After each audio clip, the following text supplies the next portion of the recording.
ZYXWVUTSRQPONMLKJIHGFEDCVA.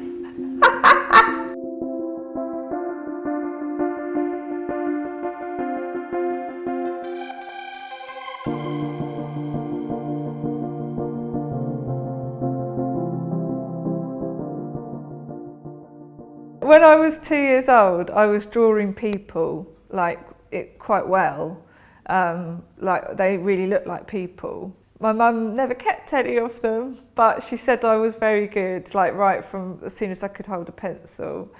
And then when I was 8, that's when I started using oil paints. My dad bought me a set because I'd got through watercolour, poster paint, felt pens. So I've been using oil paints for 30 years.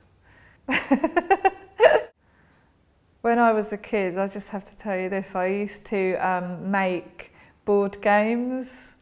Like, I used to make the whole game. So yeah, I mean, I was making stuff in my spare time. You know, I was painting, drawing. But if I wanted to play a game and the game didn't exist, I made it. It's always what I've done. It's always the thing I've been good at. Like when I was at school and there was anything needed doing artistically, it was like, get Sarah in, she'll do it. So if a stage set needed painting or anything like that, I was always the first person to do it. Did you ever think that it would be a viable career path? No, not at all. And nobody around me sort of thought it would be either. So when I was at school, I was always encouraged to focus on my academic stuff. Which I was pretty good at. You know, I got good A-level results and I was actually going to go to uni to study psychology. I was on my art foundation course and then by the end of the foundation course I realised I wanted to do art, and then it was confirmed when the principal of the college came to see me and said, I think you're making a mistake, I think you should be doing art. So I ended up getting my uni place through clearing. But yeah, I mean, all through my childhood, it was kind of thought that you don't do art as a living. It was always going to be my hobby, you know. But my dad, bless him, it's actually his birthday today. It would have been his birthday today. He died in 2004. But he always said, follow your heart, dear, and do what you love. The thing is, as well, it's not as if I just suddenly started selling my work. I'd sold little bits through my teenage years, especially at school. I was always making stuff and selling it at lunchtime. So that's just in me, that entrepreneurial streak. I always felt like I'd earn my own money doing something of my own, but I didn't think I'd be an artist.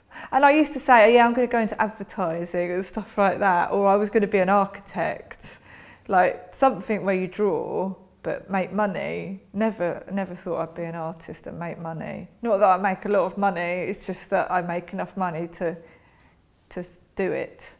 I've often had part-time work, and I've actually got a part-time job at the moment in an art gallery, because that for me is a really healthy balance, to have something where you're actually interacting with other human beings, because being an artist is such a solitary profession. So spending all day, every day on my own in the studio is not really all that healthy for me. So I've only recently got this job in the gallery and I'm really loving it. What is it that you're tapping into when you are on your own? Just the innate thing of creating, really. That's there in me, and that luckily this work satisfies. It's so hard to explain what it is, because it's always been there. I've always had to make stuff my whole life. That's just a driving force that's there, and I get ideas and I want to see those ideas to fruition, you know. So some days it's not there so much. Some days it's more of a battle. But when it's flowing and it's really working, it is amazing. It's a great feeling. When I'm painting without really thinking about painting, that's when I do my best work. When I'm painting and it's laboured and I'm having to think really hard, that's when the work isn't quite so good and it looks more laboured, and well, it looks it to me anyway. But it's when it just happens of its own accord, that's when I do my best stuff. It's like meditating, you know, it's like just being in that place without thought. Yeah, I do my best work when I'm alone, definitely. Sometimes I do my worst work while I'm alone as well.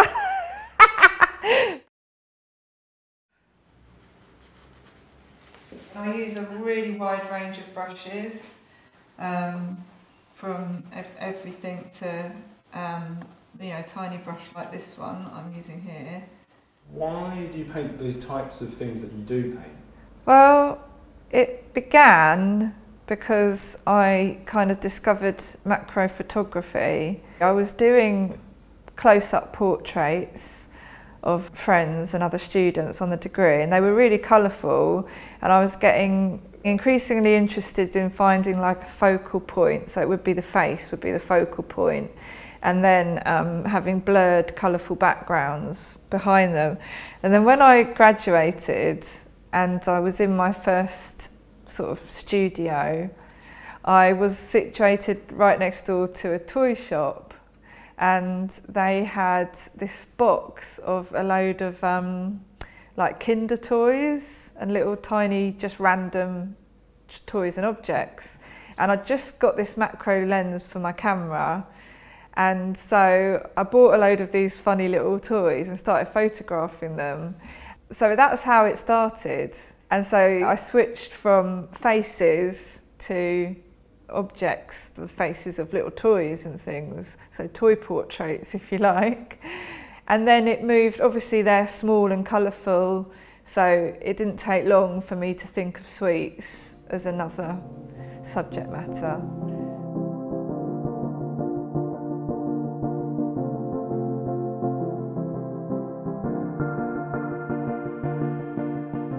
I'd moved to Reading and I'd got a studio above a pub, because I'd had a studio and a gallery even, which I'd set up above a pub in Leicester when I was still at uni. But I had to move down to Reading because my partner at the time got a job down there. And I was working above this pub, and then we got kicked out, me and my friend, who'd also done my degree with me.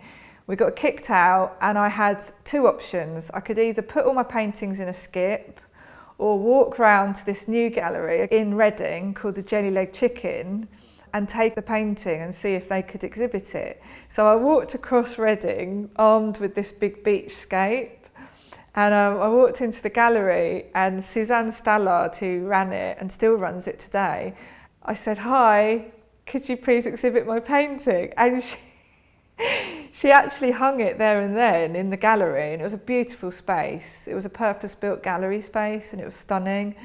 And she hung it, and in a week it sold for £1,000. And I'd been selling similar beachscapes on my degree for about £150. So suddenly this painting sold for £1,000. And that's when I knew, okay, I can do this for a living. There's potential here. But I did literally, it was a really windy day that I was carrying, it was a big canvas, almost as big as this. And it was really windy, and I nearly lost it. The fact that it sold so quickly, I mean, did she want to replace, she was like, do some more please? Yeah, she did, and we did replace it with another beach, and then that sold as well. So yeah, they were inspired. While I was at uni, I did Work America, and I went to a place called Ocean City, and I worked on the boardwalk in an old-fashioned photography studio where you dress people up as gangsters and cowboys and take sepia photos. And anyway, the whole summer we were staring out at the sea, looking at this huge beach, and just with all the people dotted along the horizon and with all the little umbrellas and things. And that just embedded itself on my retina, that sight. So when I got back to uni, I made these really big beachscapes of that exact scene, and then they became quite popular to sell once they'd been used for my degree. So Reading was great for me, and the Jelly Leg Chicken was amazing because not only did I work there as a practicing artist and exhibit there, I also worked there part-time and I did curating there. So I got to hang shows and exhibitions and find new artists. There was a group of us and we were all practicing artists, and it was a really good thing to be part of, because you finish your degree and you're sort of out on your own. So then to find the jelly and to find like-minded people, similar age, doing the same thing was brilliant. They took my work to the Affordable Art Fair in London, and I sold my first toy painting for £1,800 actually, and that was another painting. Selling that in London at the art fair was a really big moment for me. And I remember it was of a toy fish, and the fish was in focus and then all the background was blurry. And so many people loved it. I could have sold that painting like 6 times over. And at the time, someone said at the gallery, "Can you do another one?" And I thought, oh no, I can't paint that again. That was really hard. But I did end up doing a whole series of these toy fish, and I became known as the fish girl, which I didn't really like much. But yeah, it was fish, and then it was Pokemon. They were, in my early sort of commercial days, they were the subjects that I was getting known for. But they were great because they had character. So that was how it moved from portraits to...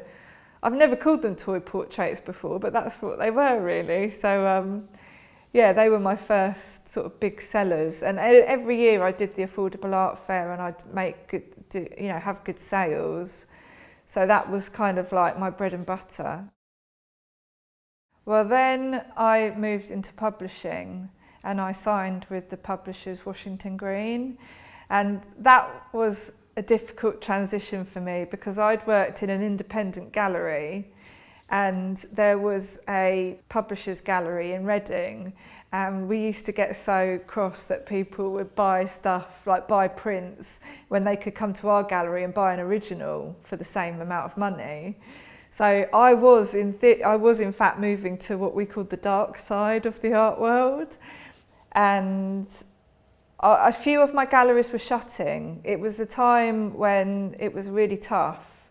The economy was tough, and I was working on this solo exhibition, and my gallery rang me. I was at an outdoor art fair in Brixton called Urban Art, and it was raining, and it was not going well because all my work was outside, like covered up by polythene, but it was raining. It wasn't ideal. And this gallery rang me and they said, "We've got some really bad news.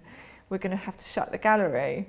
And I was gutted, and I went home and I just felt so dejected, I thought, this isn't going well. What am I going to do? And I looked up about publishing because a friend of mine who I'd known from Reading had gone into publishing, and he seemed to be doing really well. And I looked it up online, and I thought, well, let's give it a go. So I wrote them a letter, and yeah, they signed me. And then I was suddenly in a completely different sort of art world, where all my originals were bought now by the publishers, and then they would sell them through their galleries, but they would also make limited edition prints of all my work.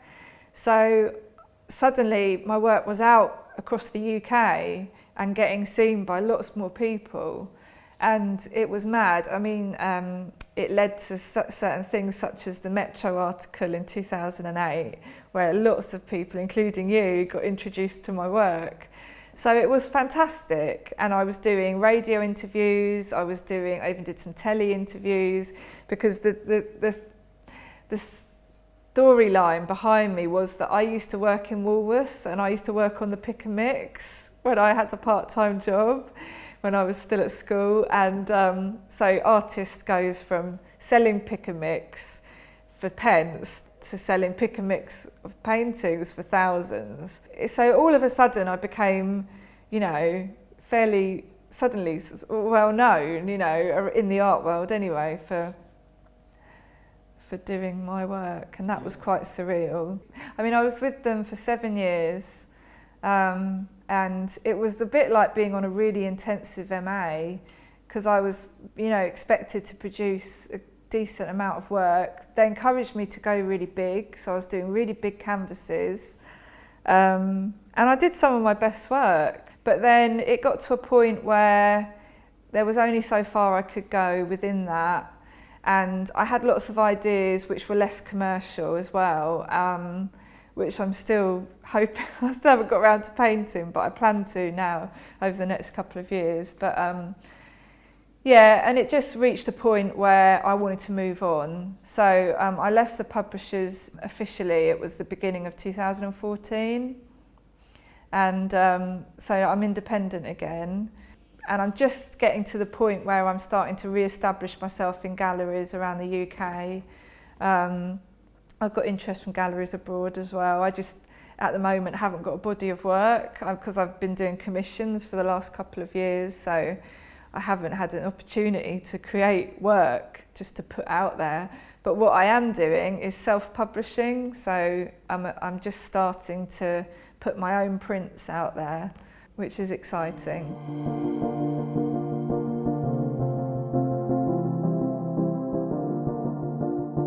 Well, my art is so accessible. I mean, it's so accessible.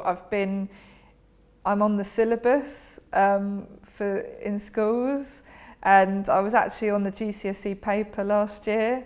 So the subheading in the exam piece was food, and it mentioned me as somebody to look at. I was in the same sentence as Cézanne, which is pretty cool. So yeah, that's been phenomenal. So I get a lot of emails from teachers and students asking questions and saying that they've been inspired by me and doing their own versions of my paintings and stuff like that. Is quite amazing, really. Roger Federer is Yeah. also a fan. Yeah, And he's Paddy Considine Yeah. is also a fan. yeah. I've got some lovely, well-known people. Yeah, which is quite amazing. It's quite surreal, really, more than anything. Oh, it's so funny because the gallery that sold the work to Roger Federer, they didn't tell me, or they thought they'd told me, but they hadn't. And they rang me up one year and they said, just thought you'd like to know, Roger Federer's bought some more work. And I was like, what do you mean more work? What do you mean? They said, well, he bought a couple last year. And I was like, what? I didn't know that, and I was really excited. So I think he's got 3 pieces, Wow. limited edition prints, but I think he's got 3 of them. Wow. Do you know which I'd like him to have an original. They're sweets. I'm pretty sure they're all sweets. Yeah, lollipops. I guess my work has really reached quite a wide audience over the last 16 years, and you know, I'd like it to go further, and you know, the more people that see my work, the better. It's just that's really why I'm doing it, to share it with everyone, you know.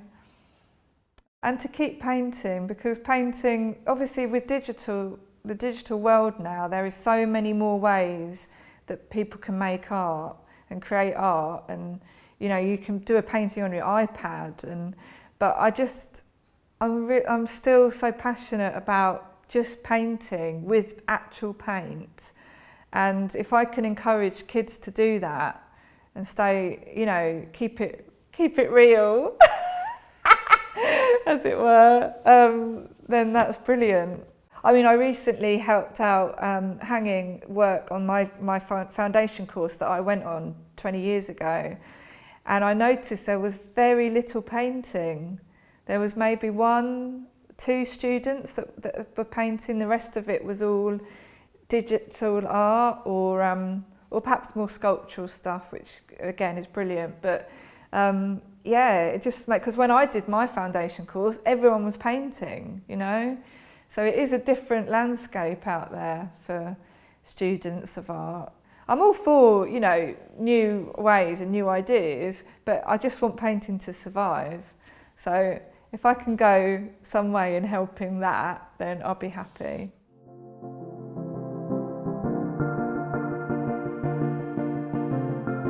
Just doing a little, what do you call it, a film? Yeah, Yeah. a short documentary. Short documentary about me and my work. So he thought it'd be a good idea to come here today and get the whole art class vibe thing. Because I have had some health issues over the last 11 years because I've got bipolar disorder. I've actually got bipolar type 2.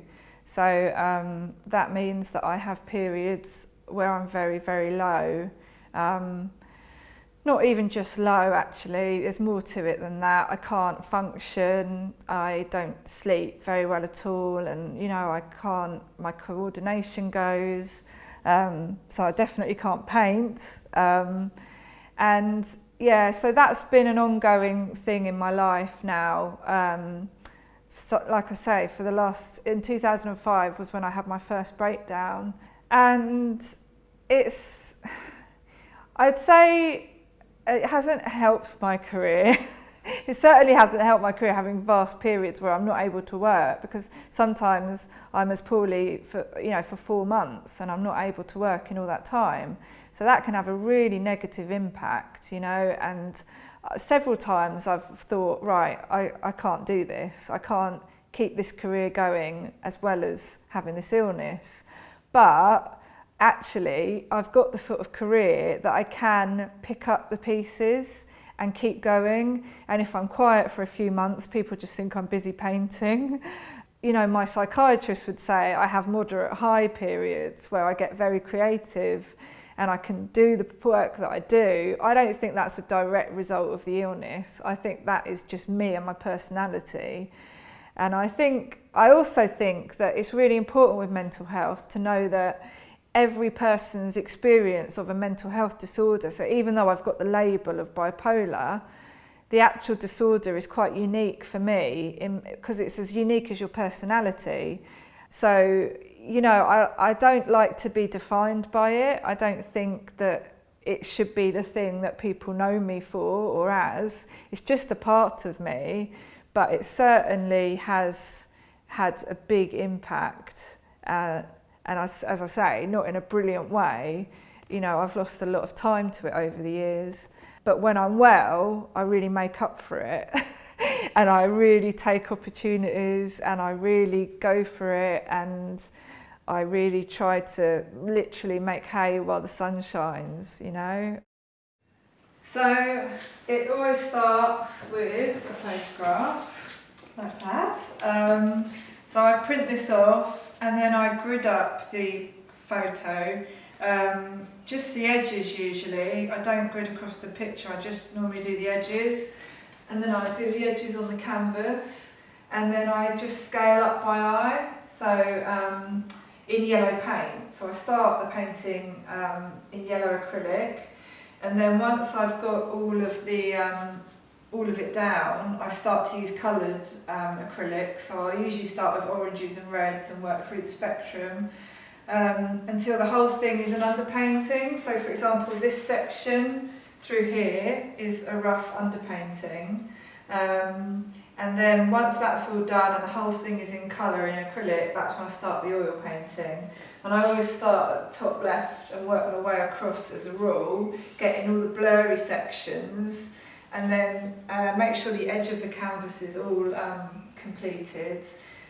And then I use a really wide variety of brushes. So for example, from the tiny one that I'm using to do this at the moment, right through to brushes like these bad boys, which I use for blending. So for example, this bottom section here, I would put the paint on quite thickly and then blend and sweep the canvas like this, but cleaning the brush off between every stroke. People are quite surprised when they see these being used, but these are like my, you know, one of my main tools. So yeah, so I'm in the middle of this canvas.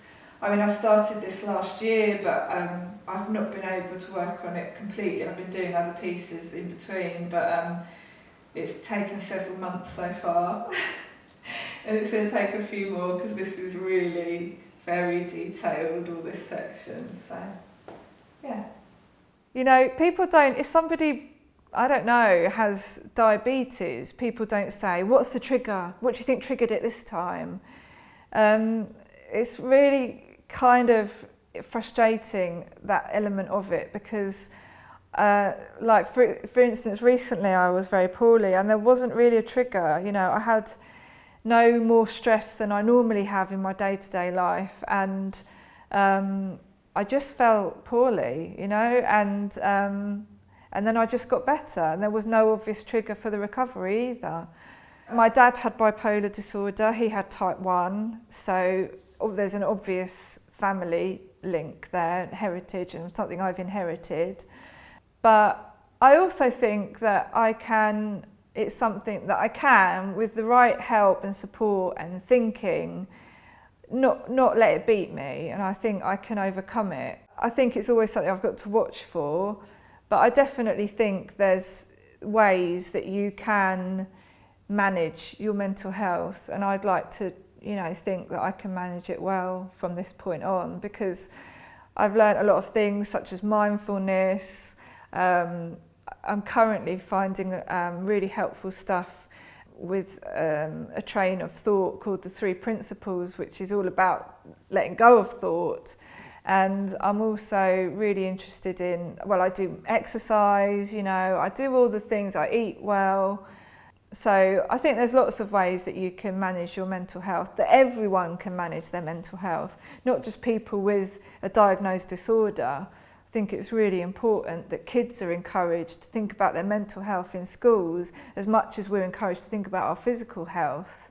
You know, and I think for years that's been overlooked, but I do think that now, I know that a lot of schools are introducing mindfulness for kids, because there's a big epidemic of mental ill health in teenagers, and it's serious. You know, kids are losing their lives to it, and so I think that needs to change.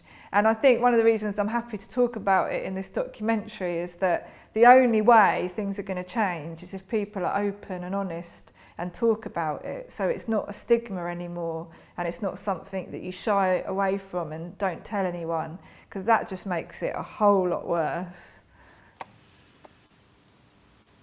I often don't replicate completely accurately. Like, I like to exaggerate, so I make colours a lot brighter than they are in the photograph. Because I don't want it to be a slavish copy of the photograph. Okay. I want it to be its own thing. So I don't really like to completely, replicate, like, really clinically every colour and everything. I want to be able to paint quite freely when I'm actually painting. Yeah. Like, for example, at the moment I'm not looking at the photograph. How important are the people around you that support you? Oh, hugely. So my husband Ben, he's incredible. He's just my rock, really. And my friends are amazing. My family, all very supportive. So I'm hugely lucky in that respect. I know other people aren't quite so lucky. And some people can be doing it on their own, and that's tough. And I don't know how people manage when they haven't got anyone. And also, mental illness can lead people to have no one. You know, you can end up being alone as a result of the illness. So I'm very lucky, very lucky. That's all it was.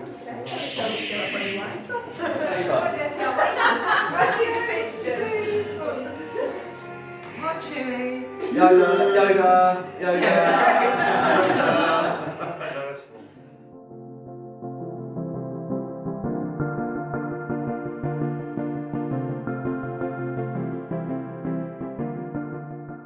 Well, I'd like to stay put for a bit in this studio, because it's by far the best studio I've ever had. The light is amazing, it's really spacious. I'm so grateful to Freya Purdue, who was the artist here before me, who moved to the Isle of Wight and got in touch with me and said, Sarah, I think you should take on my studio. So thank you, Freya. My work, I want to do more Wilderness of Kitsch. I've only so far been able to do 3 paintings. Now, my Wilderness of Kitsch is where I put real people into my world of sweets and toys. And I can't take credit for the name. My good friend Michael McManus, who's a writer, came up with Wilderness of Kitsch, but it's stuck. And so far I've done a painting of the singer Lana Del Rey, and I've put her in amongst Pepsi bottles, American cars, the Hollywood sign. So all the elements around the figure sort of reflect their personality, that's the idea. I've done 2 commissions of 2 little girls, both in sort of woodland scenes, and one's called Alana in Wonderland and one's called Bethan Through the Looking Glass. And I've got a commission to paint 2 little boys in amongst robots and cars and some of their favourite toys. So it's kind of like the ultimate portrait in a way. So it's combining what I started out doing, which was portraiture, with everything I've done over the past 16 years. So that's where I see my work going in the future, doing much. And I'd like to, like huge tableaus. I have got this idea to do one of me loosely based on The Wizard of Oz, because that's like my favourite film and one of my biggest influences is that story. So that's like an ambition for the future. Yeah, and actually I've got a tech guy who is going to introduce me to 3D painting, which we haven't got around to doing yet, but it's where you wear virtual goggles or whatever and you can 3-dimensionally paint. So that's going to be interesting. So who knows what that's going to bring. But I'm going to give it a try anyway. Could you be doing art in different media? Well, I am collaborating this year with another artist called Katie, and she is a brilliant sculptor. She is well known for making these huge grenades, but making them look really beautiful. So turning them into painting them to look like a Ming vase, or painting them to look like chocolate.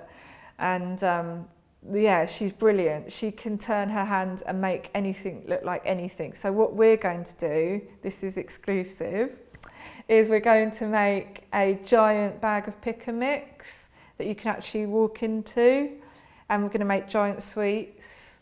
She works in the film industry and she makes props, so she's really clued up on all the different materials that are now available. So she said there's this really cool stuff which we're going to use. I don't know the name of it, but yeah, that's something I'm doing this year. Keep going, that's my other ambition. I mean, Gerhard Richter's in his 80s and he's still doing it, he's still painting. So if I can be in my 80s and still painting, I'll be very happy.